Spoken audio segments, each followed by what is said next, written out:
Shalom. Selamat pagi Bapak Saudara yang dikasihi Tuhan. Senang bisa berjumpa kembali, tentunya via Zoom. Tetapi kita senantiasa bersyukur karena kita boleh bertemu dalam keadaan badan sehat tentunya. Dan kita bersyukur karena Tuhan Yesus selalu ada dan setia bersama dengan kita.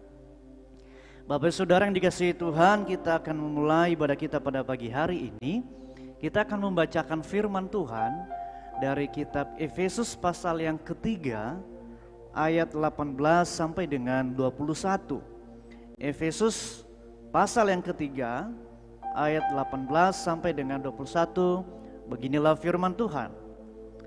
Aku berdoa supaya kamu bersama-sama dengan segala orang kudus dapat memahami betapa lebarnya dan panjangnya dan tingginya dan dalamnya kasih Kristus, dan dapat mengenal kasih itu sekalipun ia melampaui segala pengetahuan. Aku berdoa supaya kamu dipenuhi di dalam seluruh kepenuhan Allah. Bagi Dialah yang dapat melakukan jauh lebih banyak daripada yang kita doakan atau pikirkan, seperti yang ternyata dari kuasa yang bekerja di dalam kita. Bagi Dialah kemuliaan di dalam jemaat dan di dalam Kristus Yesus turun-temurun sampai selama-lamanya. Amin. Kita akan mulai ibadah kita dan mari kita akan berdoa.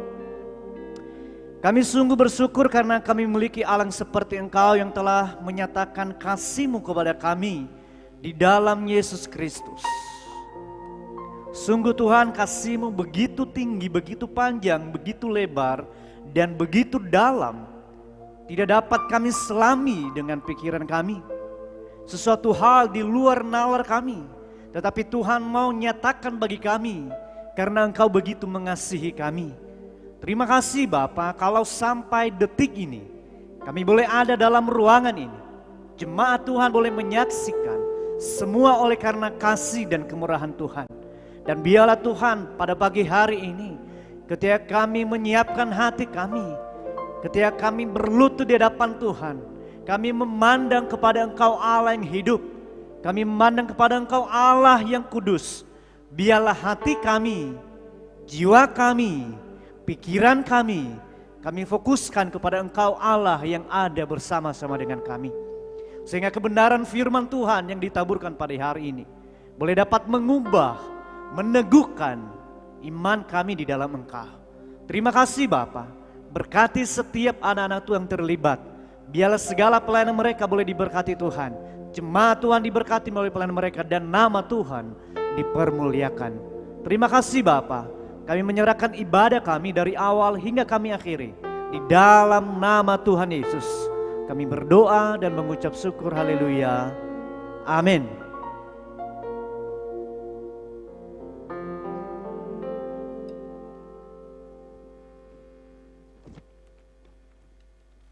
Puji Tuhan, kita ada sampai hari ini semua karena kebaikan Tuhan dalam hidup kita.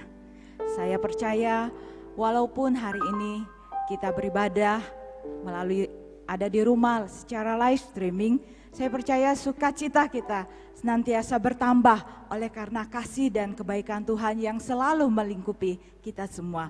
Mari kita akan bersukacita pagi hari ini dalam ibadah minggu ini. Kita nyatakan kebaikan Tuhan di dalam hidup kita. Betapa baiknya Engkau Tuhan.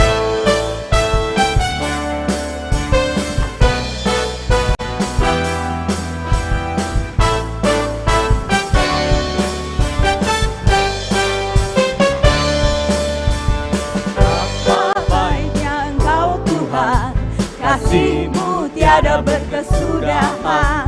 Betapa mulia nama-Mu Yesus, jiwaku diselamatkan. Betapa baiknya Engkau Tuhan, kasih-Mu tiada berkesudahan. Betapa mulia nama-Mu Yesus, jiwaku diselamatkan. Hosana, aku memuji Tuhan. Hosana.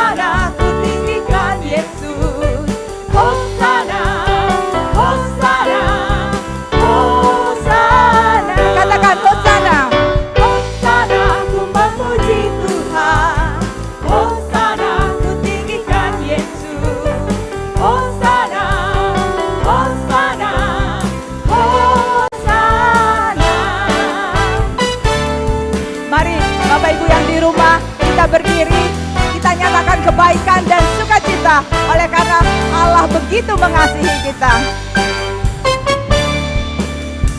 Betapa baiknya Engkau Tuhan, kasih-Mu tiada berkesudahan. Betapa mulia nama-Mu Yesus, jiwaku diselamatkan. Betapa baiknya Engkau Tuhan, kasih-Mu tiada berkesudahan. Betapa mulia nama-Mu Yesus, jiwaku diselamatkan. Hosana bagi Allah kita. Hosana ku memuji Tuhan, Hosana ku tinggikan Yesus.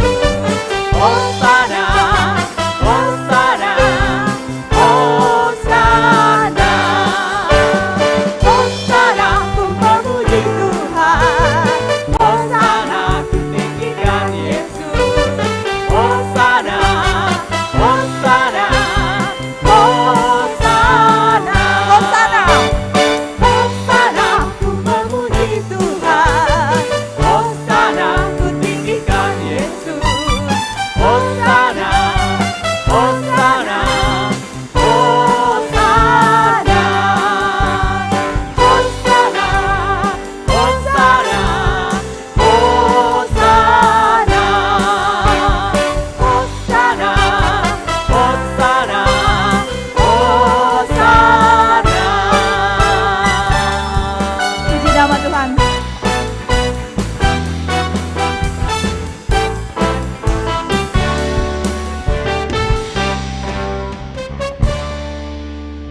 Terima kasih Tuhan, Engkau selalu baik di dalam hidup kami. Kasih-Mu yang setia, kasih-Mu yang besar, Engkau selalu ada dimanapun kami ada. Engkaulah harapan kami. Dengan apa harus kami balas segala kebaikan-Mu Tuhan?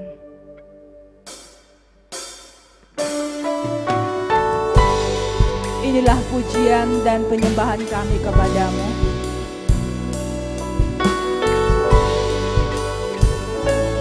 Kami mau memberikan yang terbaik untuk-Mu Tuhan. Bahkan hidup kami mau serahkan kepadamu.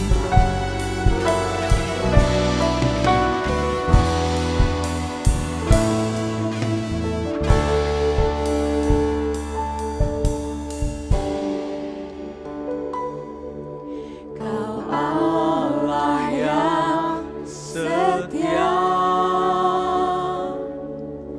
Bapa yang mulia, kasih-Mu besar Tuhan. Kau pulihkan hidupku, Kaulah harapanku,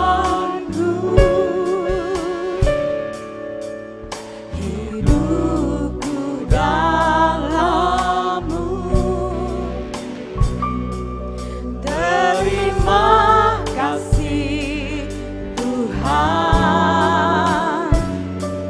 Kau selamatkan hidupku.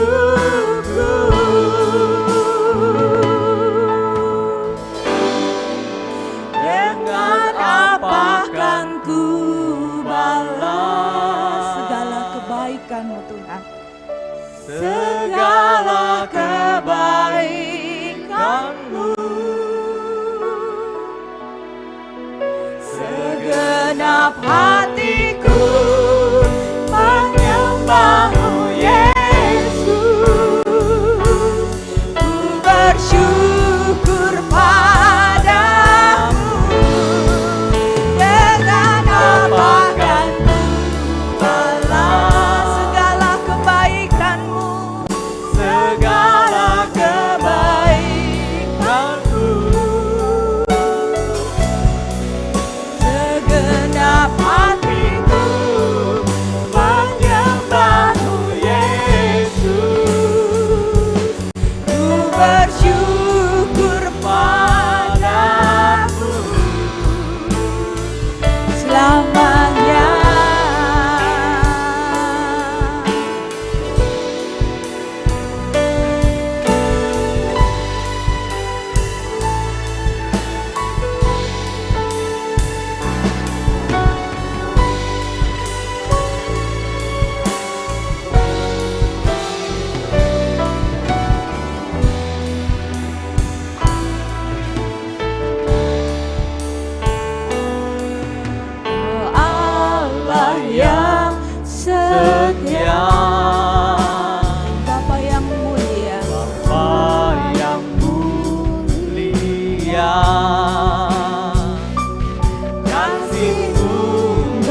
kami.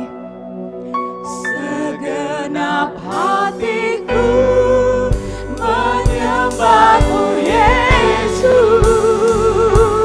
ku bersyukur padamu. Dengan apa harus kami balas Tuhan?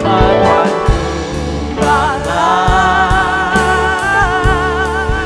segala kebaikan-Mu. Segenap hatiku menyembah-Mu Yesus, ku bersyukur padamu selamanya. Segenap hatiku menyembah-Mu Yesus, segenap hatiku menyembah-Mu Yesus, ku bersyukur padamu selamanya.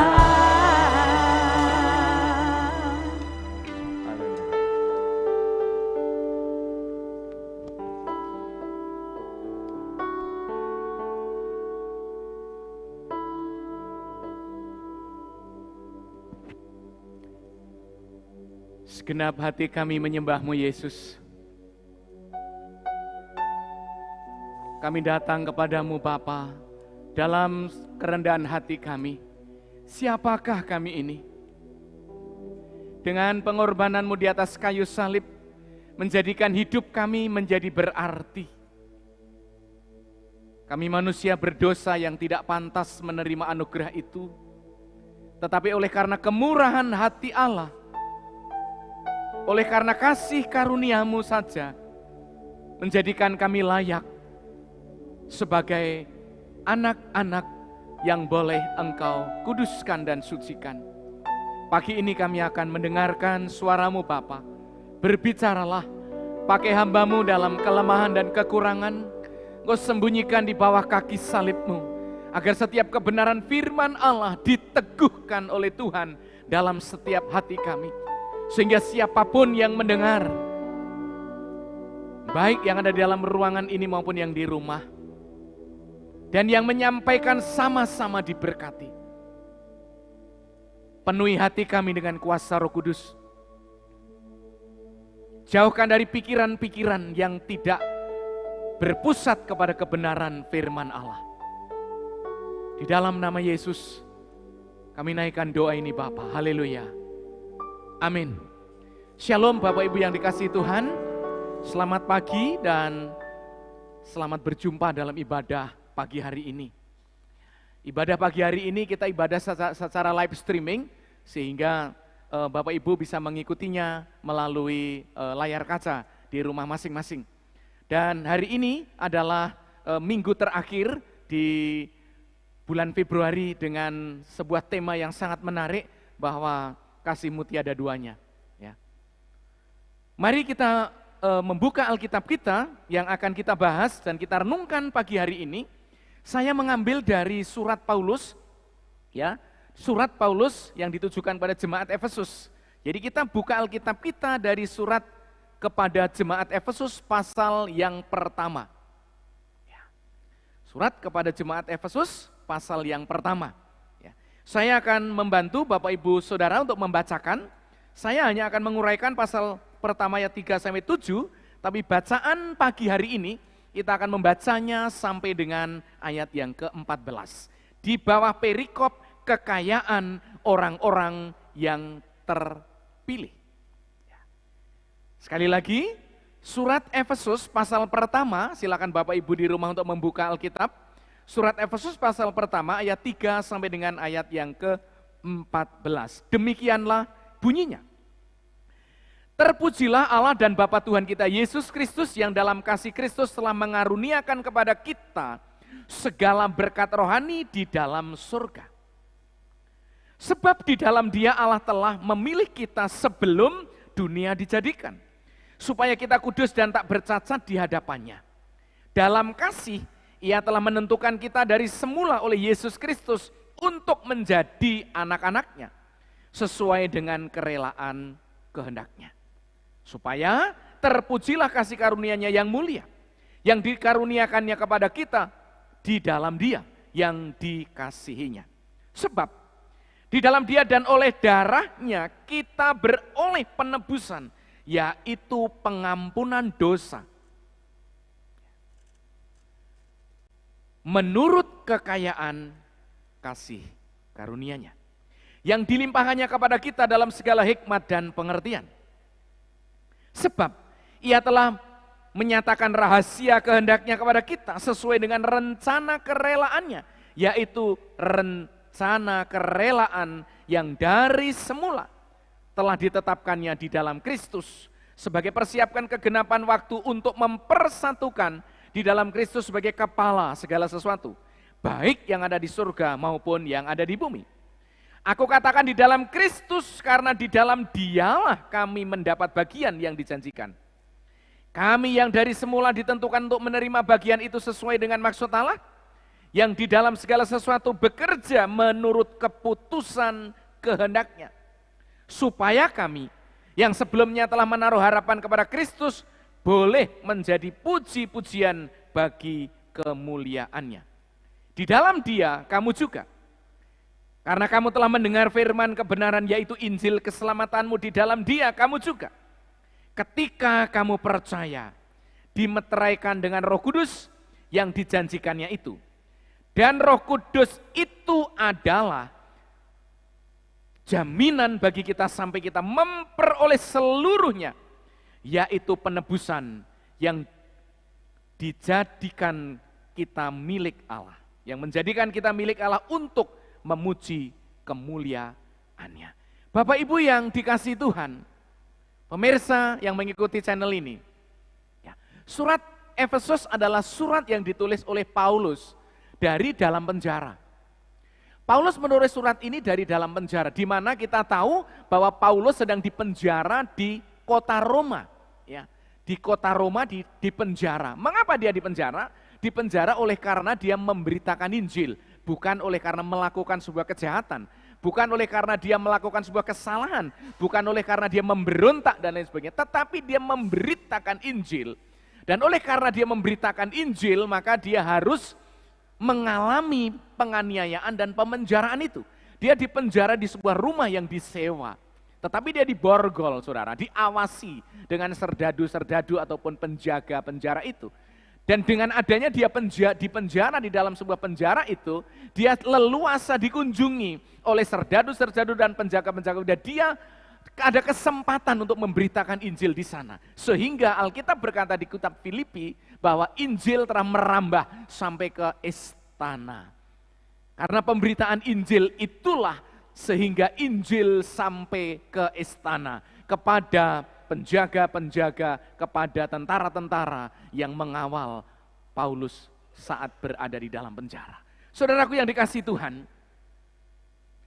kita akan melihat maksud mengapa Paulus menulis surat ini, yaitu untuk menguatkan iman jemaat agar tidak terpengaruh oleh berbagai praktek penyembahan kepada dewa Yunani. Ya, kepada dewa Yunani, yaitu dewa Artemis yang terkenal saat itu. Sebab bagi masyarakat Efesus, dewa Artemis di sana dipahami sebagai dewa kesuburan.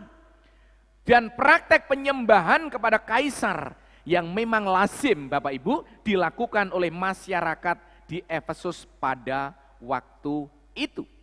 Nah, oleh karenanya maka Paulus mengingatkan mereka, menulis surat ini agar mereka kuat imannya, agar mereka tidak terjerumus, tidak terpengaruh oleh penyembahan-penyembahan kepada dewa-dewa tersebut. Dan juga tidak menyembah kepada kaisar. Bapak Ibu, kalau kita melihat tema yang sangat kuat di dalam surat Efesus ini, yaitu kekayaan orang Kristen di dalam Kristus. Ini temanya. Temanya adalah kekayaan orang Kristen di dalam Kristus. Allah Bapa telah membuat kita kaya di dalam Yesus Kristus. Di dalamnya kita telah menerima segala berkat rohani. Bila kita ringkas surat Efesus ini kita akan melihat 2 poin besar yang dapat kita lihat. Yang pertama adalah kekayaan kita di dalam Tuhan Yesus telah membawa kita untuk memiliki harta rohani dan kedudukan di dalam surga. Yang kedua, tanggung jawab kita sebagai orang percaya di dalam Yesus memampukan kita untuk hidup di dalam ketaatan. Memampukan kita untuk hidup di dalam keharmonisan sebagai jemaat. Memampukan kita untuk hidup di dalam kemenangan bersama Kristus untuk melawan si jahat. Oleh karena itu, maka kitab Efesus ini adalah menunjuk kepada keseimbangan antara doktrin dan penerapannya di dalam kehidupan sehari-hari. Sekarang kita akan melihat karya Allah dalam kasih yang kekal, yang saya beri judul atau saya kasih tema khotbah saya pagi ini adalah karya Allah dalam kasih yang kekal. Karya Allah itu adalah kekal, kasih Allah itu adalah kekal, dari kekal hingga kekal. Kalau saya boleh membayangkan Bapak Ibu Saudara, bahwa kasih Allah itu dari kekal hingga kekal, dunia ini adalah bagian dari perjalanan kasih Allah yang menyentuh saudara dan saya. Jadi karena Allah adalah memiliki kasih yang kekal, maka kekekalan kasih Allah itu dari sebelum dunia diciptakan, ya, itu adalah kekekalan. Kemudian ini ada dunia yang sedang kita tinggali di dalam dunia inilah. Nanti dunia akan lenyap, nanti akan terjadi juga kekekalan di sana. Oleh karena itu, saya membayangkan kasih Allah yang kekal adalah dari kekal sebelum ada apa-apa di dalam dunia ini sampai dunia dan tercipta, kemudian kembali kepada kekekalan semula. Artinya, ketika kita berada di dalam dunia sebagai manusia yang diciptakan Allah, makhluk ciptaan Allah dan sedang hidup di dalam dosa, kita sedang mendapatkan sebuah perjalanan kasih Allah yang kekal dan kita disamperi dengan kasih. Kita disamperi dengan anugerah Tuhan. Kita disamperi dengan kesejukan kasih itu yang akhirnya kita terima dalam anugerah Kristus. Ini luar biasa, saudara. Dalam karya keselamatan Allah yang kekal itu, saudara dan saya selagi hidup di dalam dunia, dalam keadaan berdosa, seperti yang dikhotbahkan pendeta Artinus minggu yang lalu, yang diambil dari Roma pasal 5 ayat 8, Kristus mati ya ketika kita sedang berdosa, bukan ketika manusia sedang berbuat baik.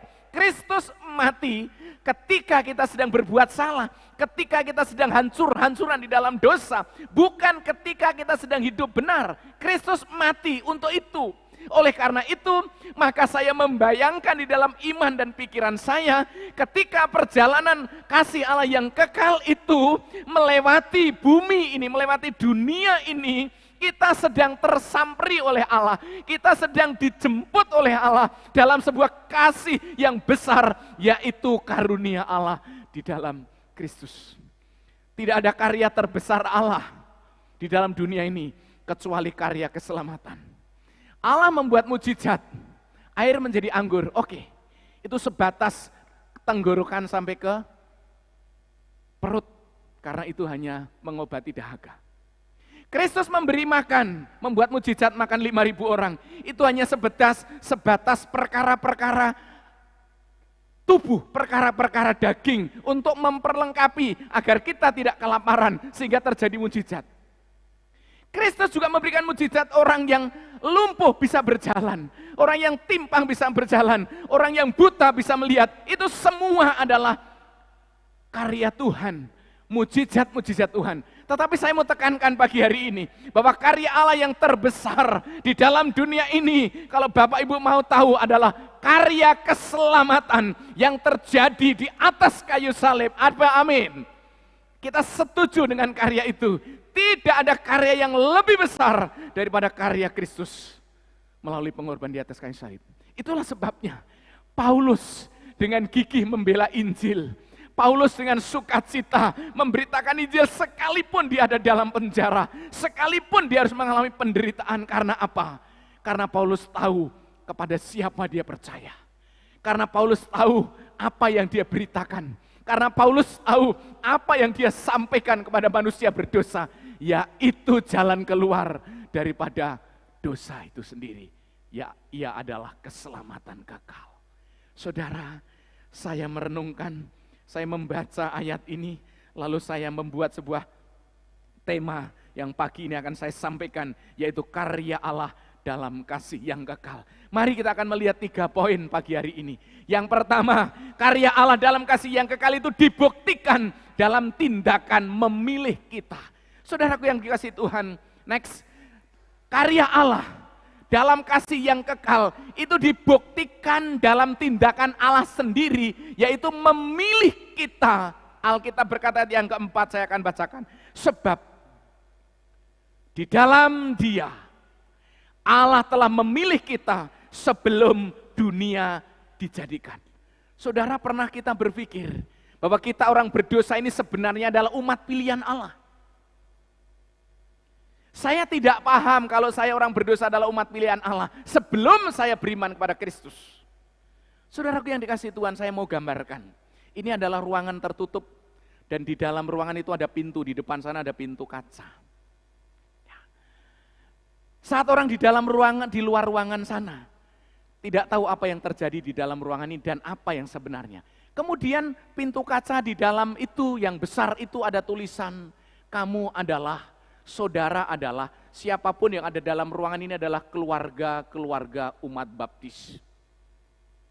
Nah, ketika orang itu masuk kemudian dia melihat pada tulisan itu, dia baru tahu bahwa ketika masuk di situ, dia adalah keluarga besar umat baptis. Ini misalnya. Nah, saudaraku yang dikasihi Tuhan, kita mengerti bahwa kita adalah umat pilihan Allah ketika kita beriman pada Kristus, kita baru tahu, kita baru dong, oh ternyata aku ini umat pilihan Allah. Sebelum aku dijadikan, udah dirancang Allah, aku untuk menjadi anak Allah. Mari kita melihat saudaraku yang dikasihi Tuhan, Dia membuktikan karya kasih-Nya yang kekal itu dengan sebuah tindakan memilih kita sebelum dunia dijadikan. Memilih kita sebelum dunia dijadikan. Tujuannya apa Dia memilih kita orang berdosa? Tadi sudah saya uraikan di dalam pembukaan saat saya mau menyampaikan ayat ini bahwa kita diberikan sebuah anugerah besar kekayaan surgawi agar saudara dan saya yang tadinya menjadi budak dosa, yang tadinya adalah hidup di dalam kehancuran, saudara dan saya mendapat anugerah yang besar, mendapat kasih karunia yang luar biasa, oleh karena kerelaannya sendiri, oleh karena kemauannya sendiri, saudara dan saya diangkat dan disucikan serta dikuduskannya. Kalau saya melihat di sini, kudus artinya dalam segi posisi kita, setelah orang percaya kepada Yesus, dia dikategorikan kudus karena dosanya sudah diampuni. Tetapi bukan berarti tanpa dosa, bukan berarti tidak bisa jatuh di dalam dosa, sangat bisa. Oleh karena itu maka Allah di dalam diri Yesus Kristus yang mati di atas kayu salib untuk mengampuni dan menyucikan dosa kita agar kita kudus. Dan itu sudah dirancang sejak kekekalan. Karena Allah tidak mau menciptakan kita lalu dengan tujuan untuk menghancurkan hidup kita di dalam neraka, tidak. Tetapi Allah mau agar manusia kembali kepada Allah di dalam karakteristik Allah, gambar Allah semula, yaitu kita menjadi kudus. Saudaraku yang dikasihi Tuhan, kalau saya melihat kata kudus ini artinya Yunaninya adalah hagios, yang selalu mengandung perbedaan dan pemisahan. Artinya ketika kita beriman kepada Kristus, kita dipilih agar kita menjadi berbeda. Agar kita menjadi berbeda. Agar kita dipisahkan dari dunia yang berdosa. Bukan berarti kita tidak hidup di dalam dunia yang berdosa, tetapi kita hidup tidak seperti orang berdosa yang tidak mengenal Allah. Itu tujuannya. Kemudian saudaraku yang dikasihi Tuhan, kita dipilih agar kita menjadi berbeda itu. Paulus juga pernah menulis kalimat itu di dalam surat yang lain. Misalnya di dalam Roma pasal 12 ayat 12. Janganlah kamu menjadi serupa dengan dunia ini. Artinya agar berbeda, menampilkan diri dalam kehidupan yang berbeda. Nah, kodrat kita sebagai manusia berdosa bisa kemungkinan kita bisa jatuh di dalam dosa. Tetapi Allah dengan prakarsanya sendiri, dengan kerelaan hatinya, memilih kita di dalam Kristus agar kita kudus. Dan ayat yang berikutnya atau kalimat yang berikutnya dikatakan, dan tak bercacat. Artinya apa? Kalau kita melihat tak bercacat, kita ingat kurban.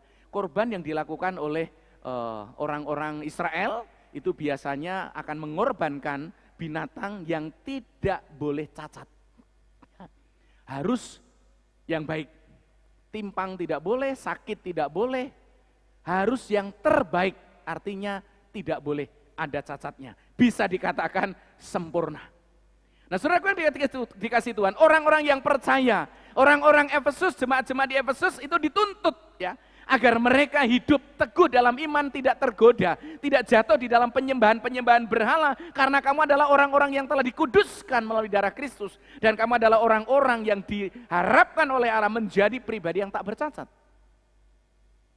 Ini juga sebagai tuntutan kita, Allah memilih kita untuk menyelamatkan kita, agar keselamatan yang telah kita peroleh itu menjadikan kita hidup sesuai dengan kehendak Allah, supaya kita kudus dan kita tidak bercacat. Saudaraku yang kasih Tuhan, kita diselamatkan bukan karena kita berhak untuk menerimanya.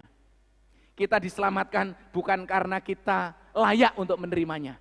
Tetapi Alkitab berkata itu kemurahan hati, itu kerelaan, itu rancangan semula sesuai dengan kerelaan hati Tuhan yang tidak pernah dipengaruhi oleh siapapun. Allah tidak dapat dipengaruhi oleh siapapun. Dalam menentukan keputusannya sejak semula, itu adalah oleh karena kerelaan hatinya, itu oleh karena kemurahan hatinya sendiri, maka dia memilih kita sebagai orang yang berdosa, dikuduskan, agar kita tidak bercacat. Allah mengharapkan kehidupan kita, agar kita merespon kerelaan hati, kasih yang kekal itu dengan hidup sesuai dengan kehendaknya Allah. Yang kedua, karya Allah dalam kasih yang kekal selain ditunjukkan di dalam tindakan memilih kita, yang kedua dibuktikan dalam tindakannya menentukan kita. Ayat yang kelima, mari kita lihat dan saya akan membacakan. Ya.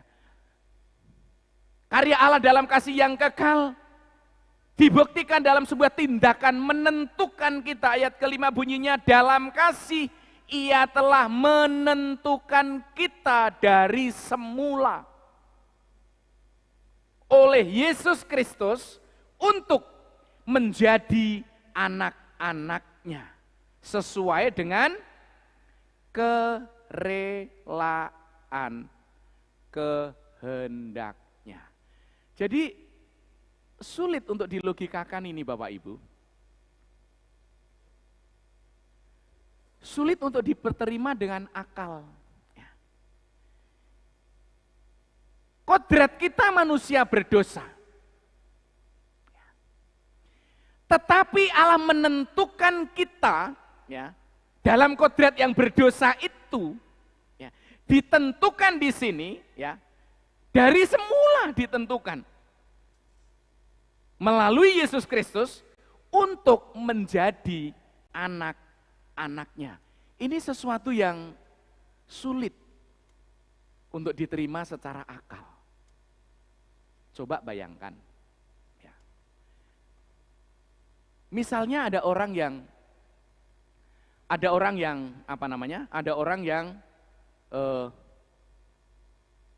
gelandangan lah di tepi jalan.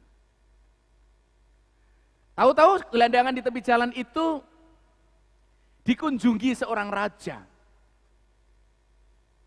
Kemudian dia diambil, lalu diangkat menjadi anak raja. Lalu dimasukkan di dalam wilayah kerajaan yang hidupnya tertib, teratur, dan semuanya serba tertata dengan baik. Bagaimana perasaan orang gelandangan ini yang diangkat akhirnya menjadi keluarga raja, bahkan menjadi anak raja? Pasti dia sulit untuk melogikakan Siapa diriku? Mengapa aku dibuat dan diperlakukan seperti ini? Aku tidak layak Tuhan, aku tidak bisa Tuhan menerima perlakuan ini. Saya gembel di tepi jalan yang hidup saya tidak menentu, tidak punya harapan, tidak punya masa depan. Tetapi Engkau mengangkat saya menjadi anak raja. Saudara, saya membayangkan ayat yang kelima ini luar biasa. Ya, dalam kasih ia telah menentukan, perhatikan kalimat ini, dalam kasih, sekali lagi, dalam kasih. Dalam kasih. Ia menentukan, dalam kasih ia menentukan. Jadi ditentukan itu dalam kerangka Allah sedang mengasihi. Bukan Allah sedang menghukum dan melihat manusia berdosa itu pantas untuk disiksa, bukan. Tapi manusia berdosa yang hancur-hancuran itu dari pandangan kacamata Allah, dia memilih menentukan dia untuk diangkat menjadi anaknya.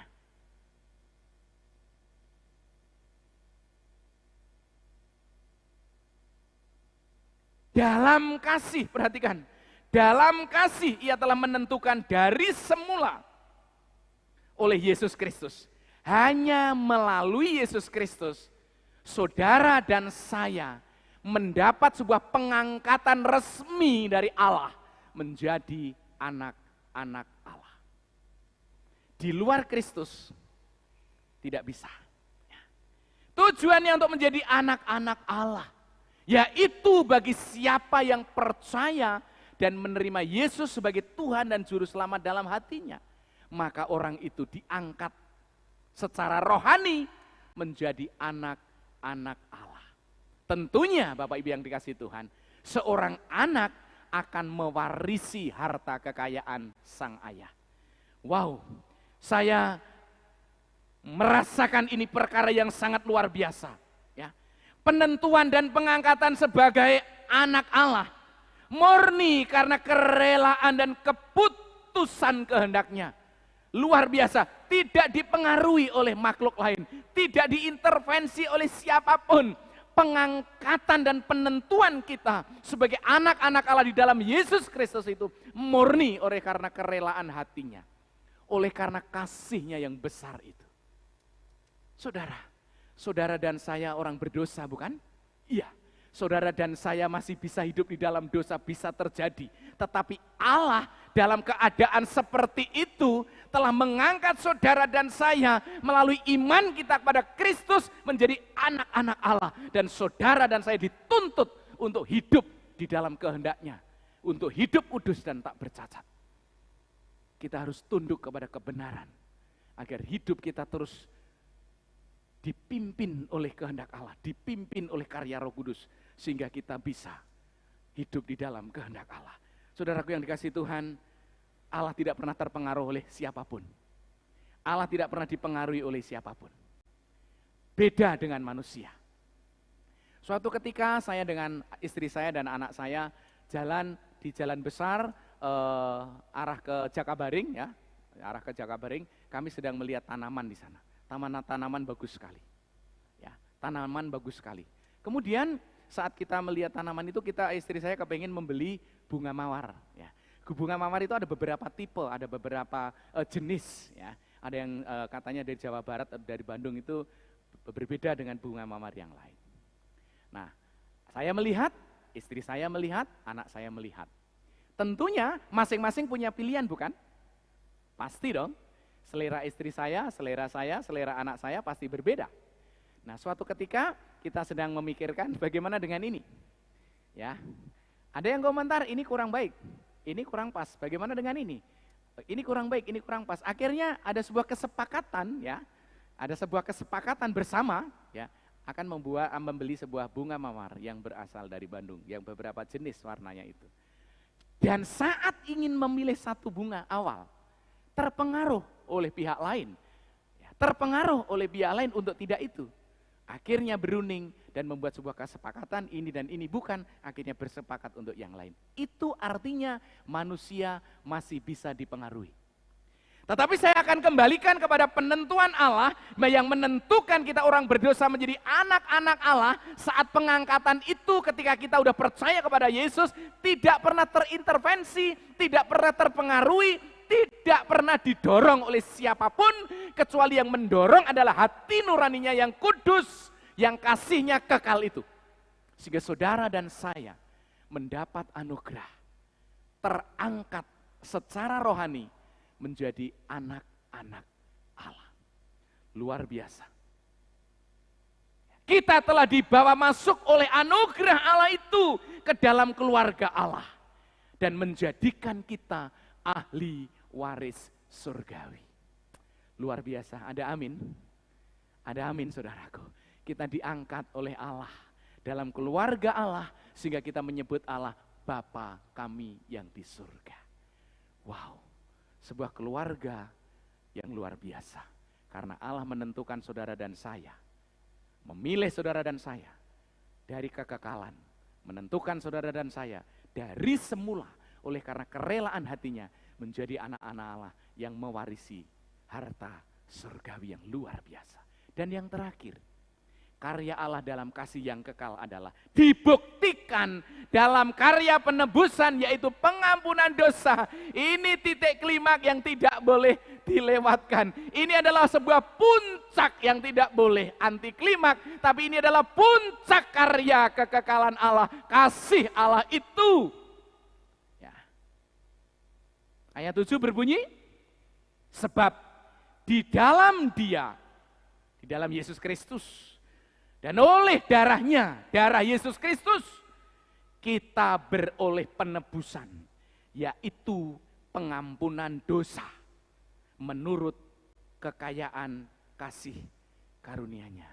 Allah kita kaya luar biasa, yaitu pengampunan dosa. Menebus artinya membeli, dan membebaskan orang yang terbeli itu dengan membayar sejumlah harga. Itu artinya menebus. Saudara dan saya hidup dalam lumpur dosa. Saudara dan saya hidup di dalam kehidupan yang memusuhi Allah di dalam dosa itu. Lalu Allah dengan tangannya yang kekal, Allah dengan tangannya yang kuat, Dia turun ke bumi. Mengambil manusia berdosa itu dari dalam lumpurnya. Lalu membebaskan manusia berdosa itu. Untuk dia bebas terpisah dari lumpur dan pasar dosa tersebut. Dan itu dapat dibebaskan hanya melalui karya penebusan. Ditebus dengan harga yang sangat mahal. Harga yang mahal itu adalah darahnya sendiri. Harga yang mahal adalah darahnya sendiri. Saudaraku yang dikasihi Tuhan, ini luar biasa. Ya, ini luar biasa. Ini luar biasa. Harga yang mahal itu adalah darahnya sendiri. Ia telah mengampuni kita. Mengampuni artinya mengangkut, ya, mengangkut saudara. Kristus mati untuk mengangkut dosa-dosa kita. Dosa-dosa kita diangkut, dihabiskan. Itulah sebabnya kategorinya di mata Allah dikategorikan kudus, bersih. Sekalipun hidup kita masih ada dosa, tetapi pengampunan itu memungkinkan kita mengalami penyucian dosa dan jaminan keselamatan surgawi. Surga adalah berisi orang-orang berdosa yang telah dikuduskan, yang telah ditebus, yang telah dikuduskan oleh darah Kristus. Saudaraku yang dikasihi Tuhan, mengampuni itu mengangkut dosa-dosa kita. Tidak ada tuduhan tertulis terhadap kita karena dosa-dosa kita telah diampuni. Dosa-dosa kita telah disucikan. Oleh karena aku, Bapak Ibu yang dikasihi Tuhan, ketika kita memandang salib, ketika kita saat memandang dan melihat salib Kristus, saudara akan melihat di sana bahwa kita melihat kasih Allah dinyatakan. Ketika saudara memandang salib Kristus, kita melihat karya Allah terjadi di sana. Ketika kita memandang salib Kristus, saudara akan melihat kerelaan hati seorang bapa melihat sebuah penyiksaan yang kejam terjadi terhadap anaknya yang tergantung di kayu salib. Sekali lagi, ketika saudara memandang salib, saudara akan melihat karya Allah yang besar. Kerelaan hati Allah memandang dan melihat anaknya yang tunggal itu tergantung, tersiksa dengan keji. Dan itu dilakukan oleh Yesus untuk saudara dan saya. Oleh karena itu, anugerah ini mahal harganya. Karunia ini mahal harganya. Karena dibayar dengan darahnya sendiri. Bagaimana respon kita terhadap karya Allah yang besar ini? Bagaimana respon kita terhadap karya yang terbesar di muka bumi ini dengan mengutus anaknya yang tunggal tergantung di atas kayu salib untuk memungkinkan kita yang berdosa dikuduskan, yang tidak punya pengharapan diberikan pengharapan, yang tidak punya apa-apa mendapat kekayaan surgawi. Mari kita respon karya Allah yang besar ini. Mari kita respon karya Allah dalam kasih yang kekal ini dengan hidup semakin hari semakin dekat, semakin hari semakin dekat, semakin hari semakin serupa, semakin hari semakin sungguh-sungguh di dalam Kristus. Jangan pernah sedetik pun kita meninggalkan dan melupakan karya yang besar dengan kasih yang kekal itu. Kasihnya tidak ada duanya, saudara. Karya terbesar terjadi dan itu hanya terjadi melalui karya Kristus. Oleh karenanya, mari kita merespon anugerah terbesar itu melalui kehidupan kita yang semakin rendah hati, semakin cinta Yesus, semakin mempermuliakan Yesus. Tuhan pasti akan memberkati dan menolong kita. Persiapkan hati saudara dengan sebuah pujian, karya terbesar, agar kita bisa merenungkan bagaimana Allah mengasihi saudara yang berdosa ini untuk menjadi anak-anak yang mewarisi kerajaan surgawi.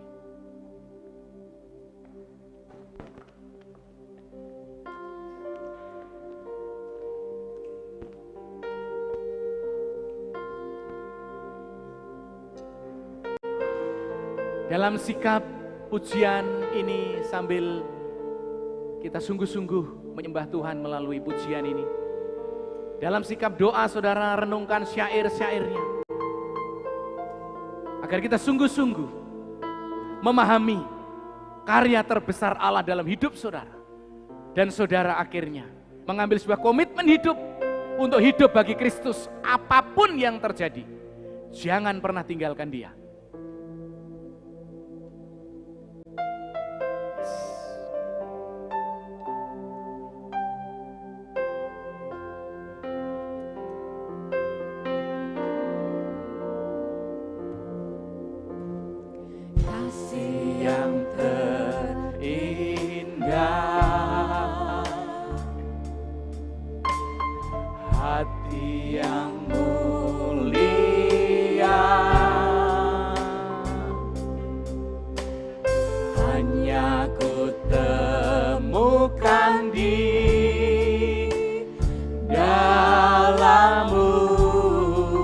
Hanya kita temukan di dalam Yesus. Mari kita sedang sikap hati untuk memuji. Dengan tulus kita memuji Tuhan karena Tuhan telah berkarya yang besar untuk kita. Luar biasa kasih Kristus bagi kita, saudara.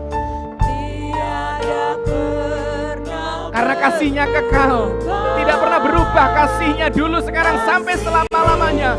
Bahkan Alkitab berkata kasihnya selalu baru setiap pagi. Luar biasa kasih Kristus.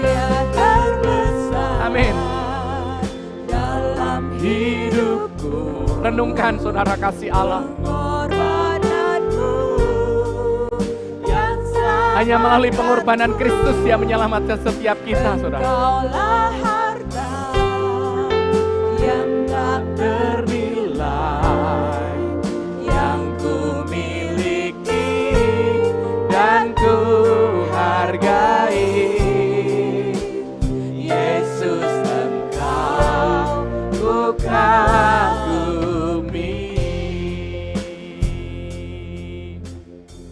Bapak Ibu yang dikasihi Tuhan, ambillah waktu sesaat. Tunduklah sejenak, renungkan kembali karya Kristus yang besar itu. Seberapa dosa dan kesalahan yang kita lakukan, dan seberapa tulus dan murninya kasih Kristus untuk mengangkat saudara dan saya kembali menjadi anak-anak Allah.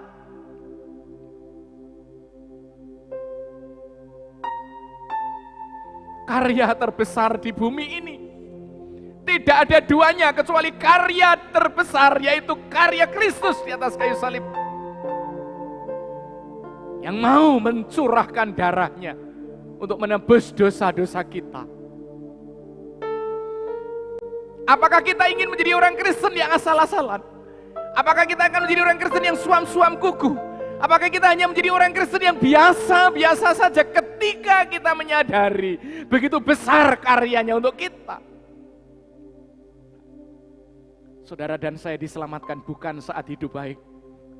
Saudara dan saya diselamatkan saat kita berada di lumpur dosa. Dan Dia memastikan kepada saudara dan saya melalui pengorbanan di atas kayu salib, cukup darahnya untuk mengampuni semua dosa kita, menyucikan segala kesalahan kita, dan menghapuskan semua hutang-hutang kita. Oleh karena darahnya yang tercurah di atas kayu salib itu memungkinkan kita mendapatkan pengampunan seutuhnya dan pengharapan kekal surgawi.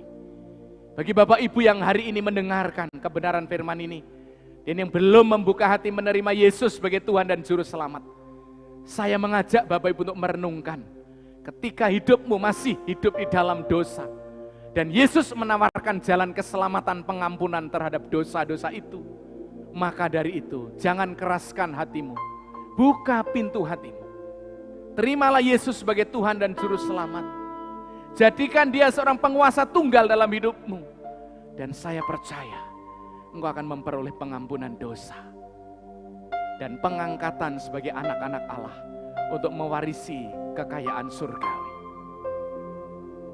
Kita tunduk kepala dan berdoa. Bapa kami dalam surga, terima kasih untuk karya terbesar-Mu Bapa.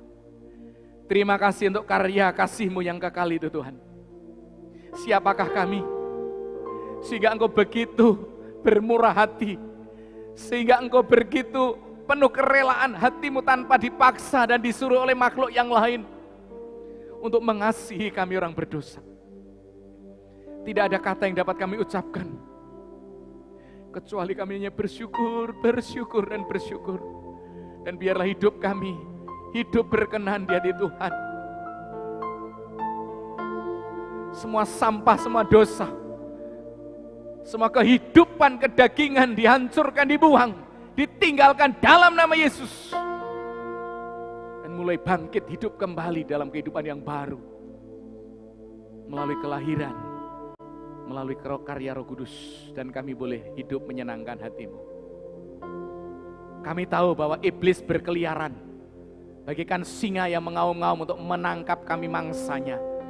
Tetapi kami mau berdoa di dalam nama Yesus, agar kuasa setan, kuasa iblis yang bergentayangan mencari orang-orang yang dapat diterkam itu mau ditolak dalam nama Yesus, sehingga kami boleh menjadi pemenangnya. Terima kasih Bapa. Kami boleh memperlengkapi dengan senjata Allah, sehingga kami siap untuk mengadakan perlawanan di dalam peperangan rohani. Terpujilah nama-Mu Bapa. Kami mengucap syukur. Terima kasih Bapa. Terima kasih Tuhan.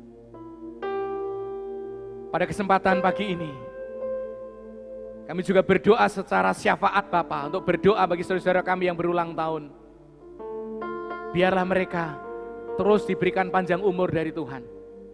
Mereka diberikan kesehatan, menjalani kehidupan hari demi hari.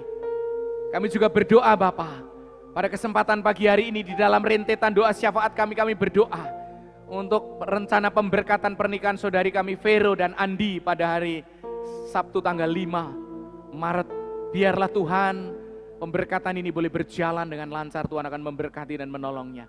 Semua yang terlibat di dalam pelayanan tersebut, Tuhan akan menyertai dan memperlengkapi semuanya. Roh Kudus, tuntunlah semua acara itu. Kami berdoa bagi bangsa negara kami, biarlah Tuhan akan memberkati di dalam menangani COVID-19. Kami seluruh warga jemaat akan setia mendukung program pemerintah dengan mendisiplin diri memakai protokol kesehatan. Kami doakan agar seluruh jemaat kami boleh terhindar dari COVID-19.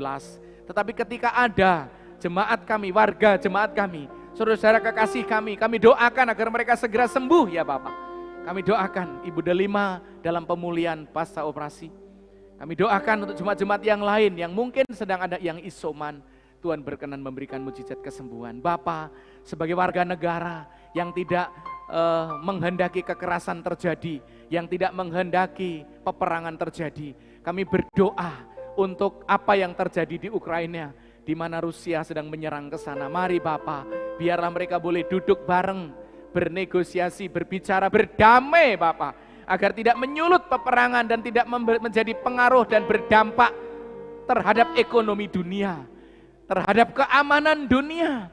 Dan kami mohon Bapak, para pemimpin-pemimpin ini boleh rendah hati untuk duduk bersama, mencari solusi dan menghindari peperangan yang mengakibatkan jatuhnya korban jiwa. Kami juga berdoa untuk masyarakat Sumatera Barat yang barusan kena gempa. Biarlah Tuhan Engkau akan menolong, pemerintah akan hadir di sana untuk mengevakuasi, bahkan untuk memulihkan perekonomian dan rumah-rumah mungkin yang ada yang roboh, yang rusak. Kami berdoa, biarlah Tuhan menolong dan memberkati. Terima kasih Bapa, kami menyerahkan seluruh sidang jemaat-Mu ini, para penata layanan yang boleh melayani Engkau. Kami mohon kiranya Tuhan akan memberkati mereka sekalian. Dan ketika kami akan memberikan persembahan persepuluhan, biar apa yang kami berikan adalah bukti syukur kami, karena Tuhan tidak pernah membiarkan kami. Engkau selalu memelihara dan memberkati kami. Terima kasih untuk kesehatan yang sampai saat ini kami miliki. Dan sebentar kami akan pulang beraktivitas. Tuhan menolong dan memberkati kami. Mari kita bangkit berdiri, jemaat yang ada dalam ruangan ini, para penata layanan. Arahkanlah pikiran, perasaan, dan hatimu, saudara-saudaraku yang mengikuti ibadah secara live streaming. Kembalilah kepada aktivitasmu sehari-hari. Jalanilah kehidupanmu dengan takut akan Tuhan. Biarlah berkat dari Allah Bapa, kasih karunia Tuhan Yesus Kristus, pemeliharaan penyertaan Roh Kudus tetap serta dalam hidup saudara. Mulai saat ini sampai selama-lamanya. Di dalam nama Yesus kami mengucap syukur dan berdoa, haleluya. Yang percaya kita katakan bersama-sama, amin.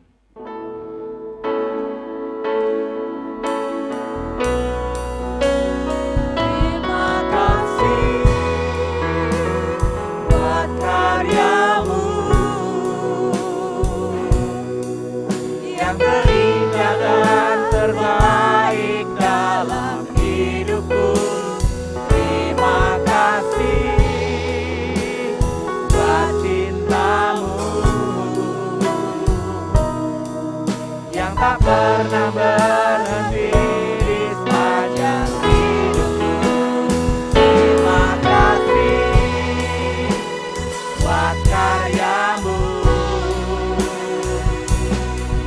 yang terindah dan terbaik dalam hidupku. Terima kasih buat cintamu yang tak pernah berhenti di sepanjang hidupku, yang tak pernah berhenti di sepanjang hidupku, yang tak pernah berhenti di sepanjang hidupku. Bapak Ibu yang dikasihi Tuhan, silakan bersaat teduh secara pribadi, silakan duduk. Dan sampai jumpa minggu depan dalam ibadah yang sama secara live streaming. Tuhan Yesus memberkati.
Awalnya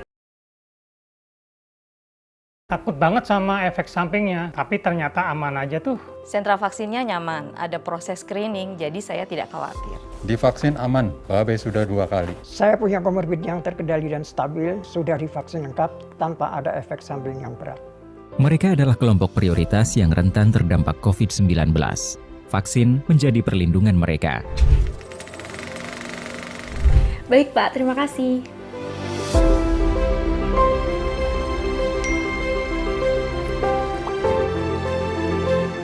Ayah Ibu harus segera vaksin nih.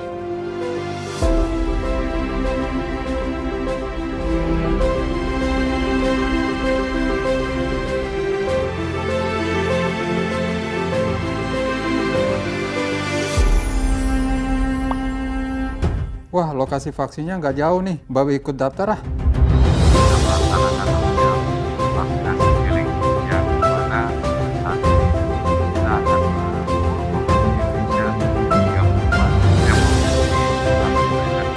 Daftarin kakek sama nenek vaksin dulu kali ya minggu ini.